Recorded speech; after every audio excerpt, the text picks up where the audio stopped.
Hi friends, welcome to my channel learning with Prachi. और आज हम लेंगे क्लास 10th की पोयम द बॉल पोयम, जिसको लिखा है जॉन बेरीमन ने। So let's get started.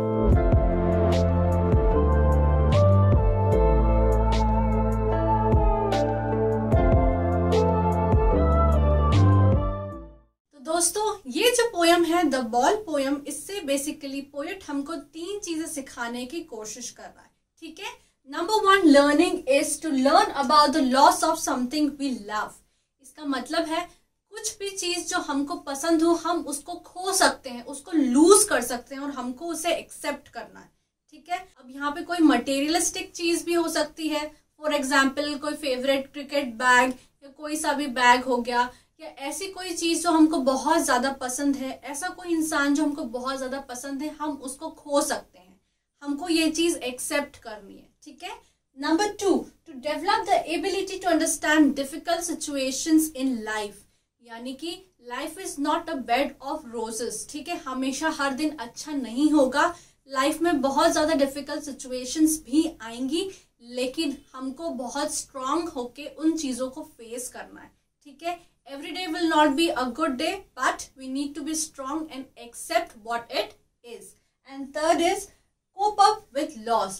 यानी कि जब चीजें लूज हो जाएंगी हमसे, या हमसे हमारे फेवरेट इंसान दूर चले जाएंगे, रिलेशनशिप्स टूट जाएंगी, या कोई फेवरेट मटेरियलिस्टिक थिंग छूट जाएगी, हमको एक्सेप्ट करना है कि जिंदगी में चीजें आएंगी, जिंदगी में चीजें जाएंगी, and this is called life.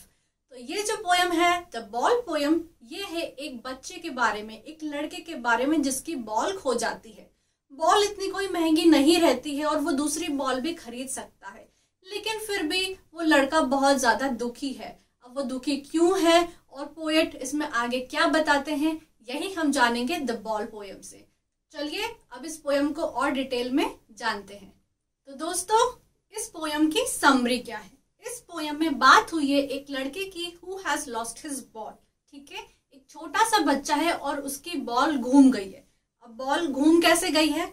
जब वो एक वाटर बॉडी के किनारे खेल रहा था उस बॉल के साथ, ठीक है, हार्बर के पास। हार्बर का मतलब होता है जहाँ पे शिप बांधे जाते हैं।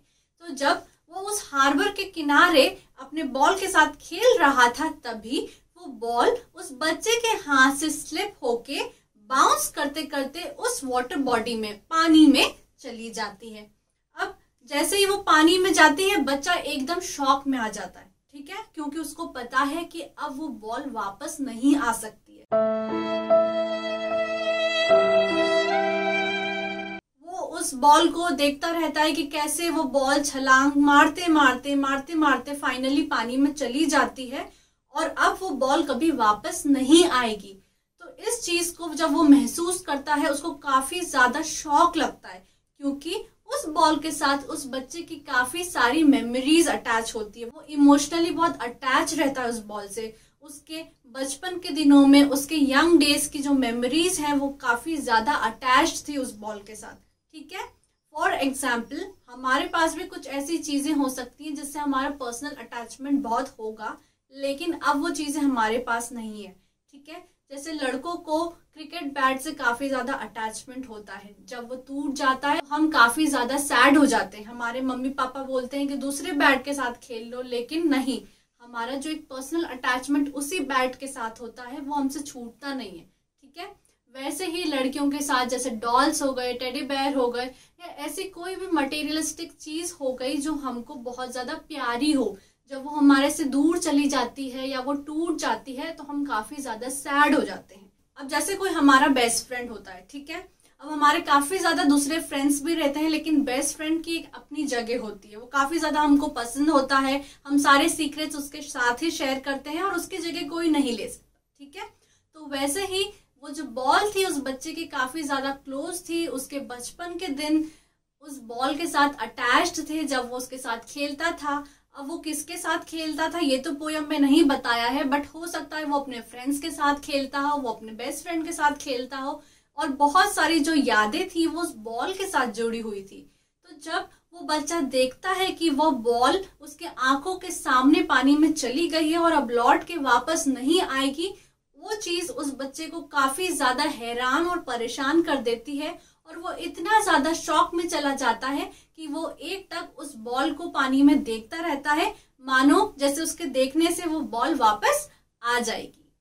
उस बॉल के जाने के साथ ही बच्चे की जो उस बॉल से जुड़ी हुई यादें थी, जो उसके बचपन के दिनों की यादें थी, वो भी उस बॉल के साथ ही चली गई।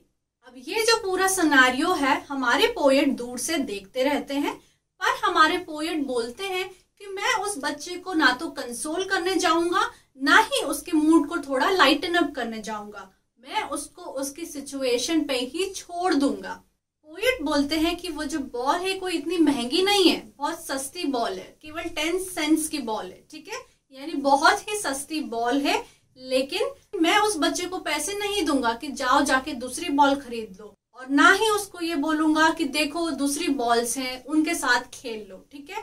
There is no sense in saying look there are other balls, यानी उस बच्चे को ये बोलने का तो कोई सेंस ही नहीं है कि छोड़ो उस बॉल को जाने दो, दूसरी बॉल है, देयर आर अदर बॉल्स, ठीक है।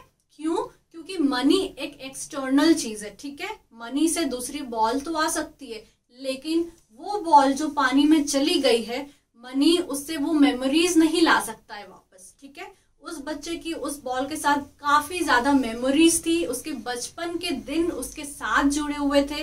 हो सकता है वो बॉल उसको उसके पेरेंट्स ने पर्टिकुलर बर्थडे पे गिफ्ट करी हो, या उसके बेस्ट फ्रेंड ने गिफ्ट करी हो, जो भी हो, उस बच्चे का उस बॉल के साथ बहुत ज्यादा इमोशनल कनेक्ट था। तो इसीलिए पोएट अगर उसको पैसे भी दे देते हैं दूसरी बॉल खरीदने के, या ऐसा बोल सकते हैं कि look there are other balls, इसको कहने का कोई भी मतलब नहीं है, क्योंकि मनी से, पैसों से उस बॉल से जुड़ी मेमोरीज वापस नहीं आ सकती। अब जो हमारे पोएट हैं जॉन बेरीमैन, वो बोलते हैं कि अब वो टाइम आ गया है जब वो बच्चा अपनी रिस्पॉन्सिबिलिटीज को जानना सीखे, ठीक है। अभी तक उस बच्चे के लिए हमेशा सब कुछ अच्छा था, लाइफ बहुत ही ब्राइट एंड वंडरफुल थी, बहुत ही इजी थी, बहुत ही काम थी, लेकिन अब उसको ये समझना होगा that there is a dark side to life.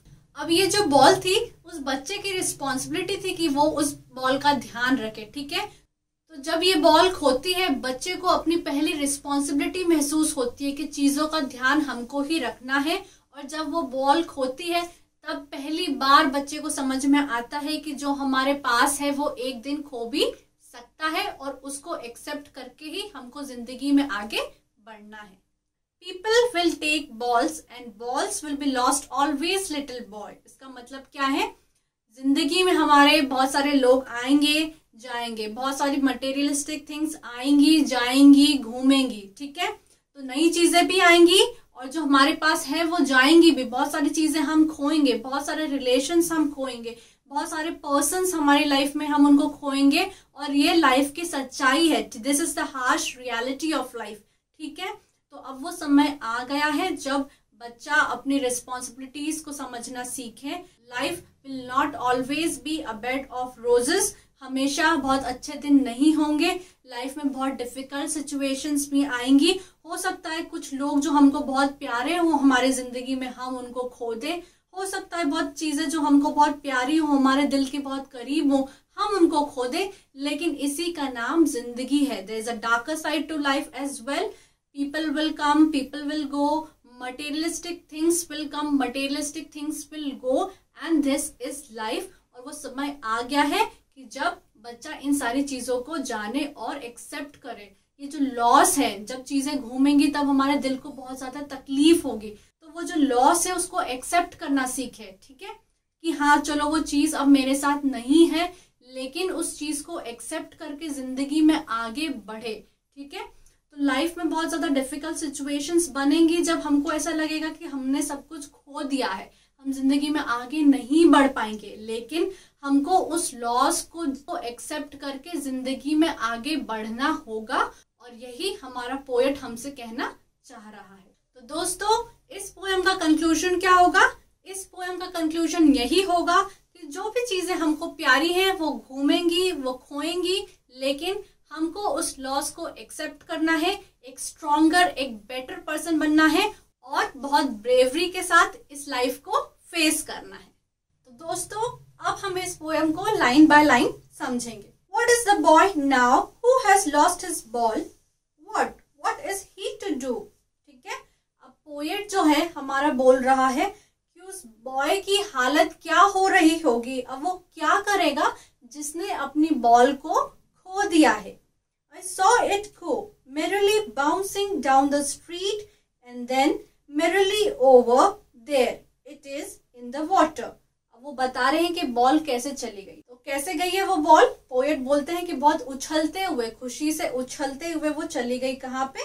पानी में। No use to say, oh, there are other balls. तो पोएट बोलते हैं कि ये कोई सेंस नहीं हुआ कि आप ये बोल दो कि चलो जाने दो उस बॉल को, दूसरी बॉल्स भी हैं उसके साथ खेल ले। ठीक है, ये बोलने का कोई भी सेंस नहीं है उस बॉय को। An ultimate shaking grief fixes the boy as he stands rigid trembling staring down. ठीक है, अब जो एकदम से वो जो ग्रीफ है, एकदम जो सडन शॉक लगा है उस बॉय को कि यार मेरी जो बॉल थी बचपन से जिसके साथ मैं अभी तक खेल रहा था, मेरे बचपन के दिन जिसके साथ गुजरे हैं, वो बॉल मेरी आंखों के सामने पानी में चली गई। ठीक है, तो वो बहुत ज्यादा जो उसको ग्रीफ है, जो एक डर है, वो उसके मन में बैठ गया है और बहुत ज्यादा दुख उसके मन में आ गया है। अब वो कैसा खड़ा है? रिजिड, ट्रेम्बलिंग, स्टेयरिंग डाउन, बहुत ही रिजिड, एक टक खड़ा हुआ है। ठीक है, बस देखे जा रहा है उस बॉल को, और जो गुस्सा है और जो सैडनेस है उसकी वजह से वो कांप रहा है। ठीक है, लेकिन वो देख रहा है कि अब मेरी बॉल पानी में चली गई है। All his young days into the harbor where his ball went. Harbour का मतलब क्या है? जहाँ पे शिप बंधे हुए रहते हैं। तो उसके सारे जो यंग डेज थे, सारे यंग डेज की जो मेमोरीज थी, वो बॉल के साथ ही उस पानी में चली गई है। I would not intrude on him. अब यहाँ पे पोएट की बात हो रही है। पोएट बोल रहा है कि ये जो सारा सिनेरियो चल रहा है मेरी आंखों के सामने, ये जो सारी सिचुएशन चल रही है, मैं इस सारी सिचुएशन में अपनी दखल अंदाजी नहीं करूंगा। ठीक है, a dime another ball is worthless. A dime मतलब 10 सेंस होता है।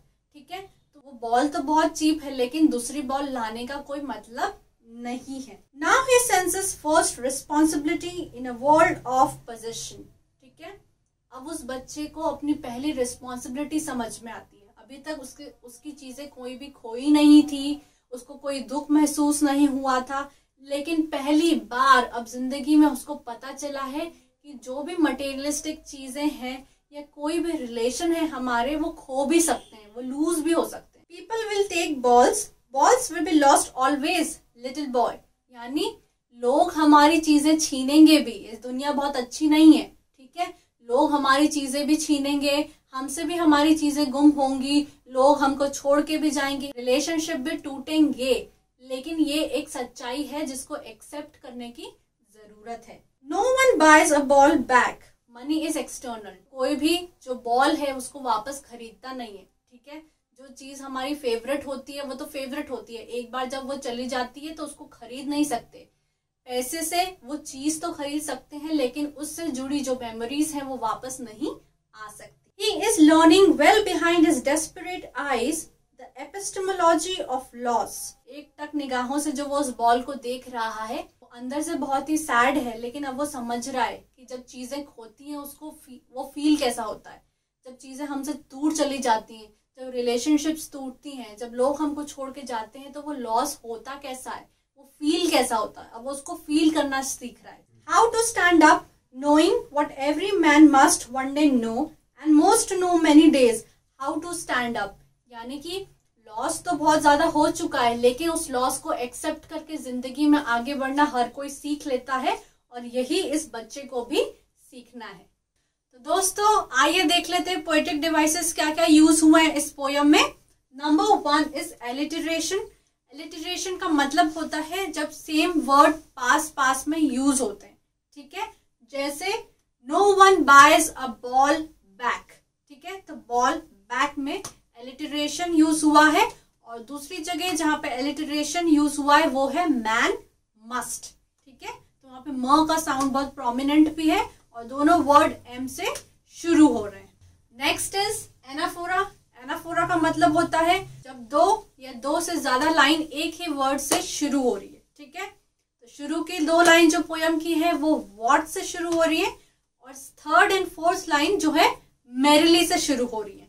ठीक है, तो वहां पे क्या यूज हुआ है, anaphora. Third is repetition. Repetition का मतलब होता है जब एक वर्ड बार बार रिपीट होता है। तो balls will be lost always, little boy, यहाँ पे रिपीटेशन का यूज हुआ है। And last is personification. Personification का मतलब होता है जब हम किसी नॉन ह्यूमन को ह्यूमन क्वालिटीज देते हैं। जैसे कि हम उस बॉल की बात करें तो वो मेरिली बाउंसिंग, यानी बहुत ही खुशी खुशी बाउंस होते होते पानी में चली गई। तो यहाँ पे हम बॉल को एक ह्यूमन टच दे रहे हैं, इसलिए मेरिली बाउंसिंग पे पर्सोनिफिकेशन का यूज हुआ है। तो फ्रेंड्स, ये था मेरी तरफ से इस पोएम का समराइजेशन। अगर आपको ये वीडियो अच्छा लगा हो तो वीडियो को लाइक कर दो, चैनल को सब्सक्राइब कर दो and wish you good luck for your exam.